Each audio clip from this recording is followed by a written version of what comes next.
tahun lalu, tepatnya pada tanggal 14 Mei tahun 1962, terjadi percobaan pembunuhan terhadap Presiden Soekarno. Peristiwa itu terjadi ketika pelaksanaan sholat Idul Adha di lapangan rumput antara Istana Negara dengan Istana Merdeka Jakarta.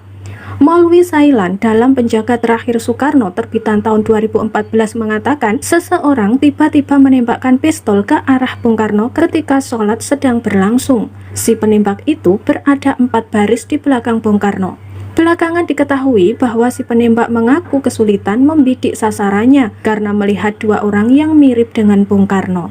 Tembakan tersebut tak mengenai tubuh Bung Karno sedikit pun. Peluru hanya sempat menyerempet bahu Ketua DPR saat itu, yaitu Zainul Arifin. 2 anggota Detasmen Kawal Pribadi DKP Presiden, yaitu Sudrajat dan Susilo, juga terluka dalam peristiwa itu. Selain itu, Jenderal A.H. Nasution yang berdiri di sebelah kiri Bung Karno juga nyaris ikut menjadi korban.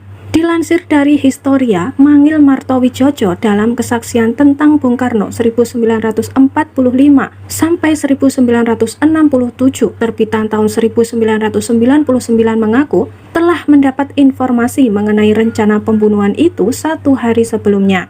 Ia kemudian menempatkan beberapa anggotanya untuk menempati sejumlah pos di sekitar jemaah dan memperketat pintu masuk. Namun upaya pembunuhan itu pun tak terhindarkan. Para pelaku penembakan itu diketahui berjumlah 3 orang, yaitu Sanusi, Kamil, dan Jaya Permana, yang semuanya merupakan anggota DI-TII.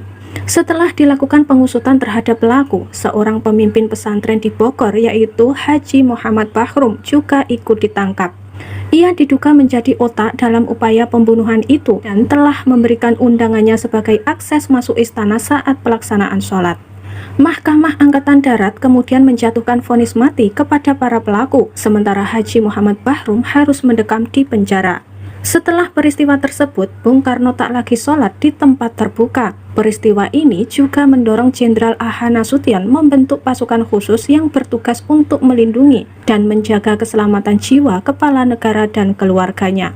Harian Kompas pada tanggal 6 Oktober tahun 2019 menuliskan pasukan itu bernama Resimen Cakrabirawa yang dibentuk lewat SK nomor 211-PLT-1962 tanggal 6 Juni 1962 dan dipimpin oleh Brigjen Muhammad Sabur dengan Kolonel CPM Maulwi Sailan sebagai wakilnya.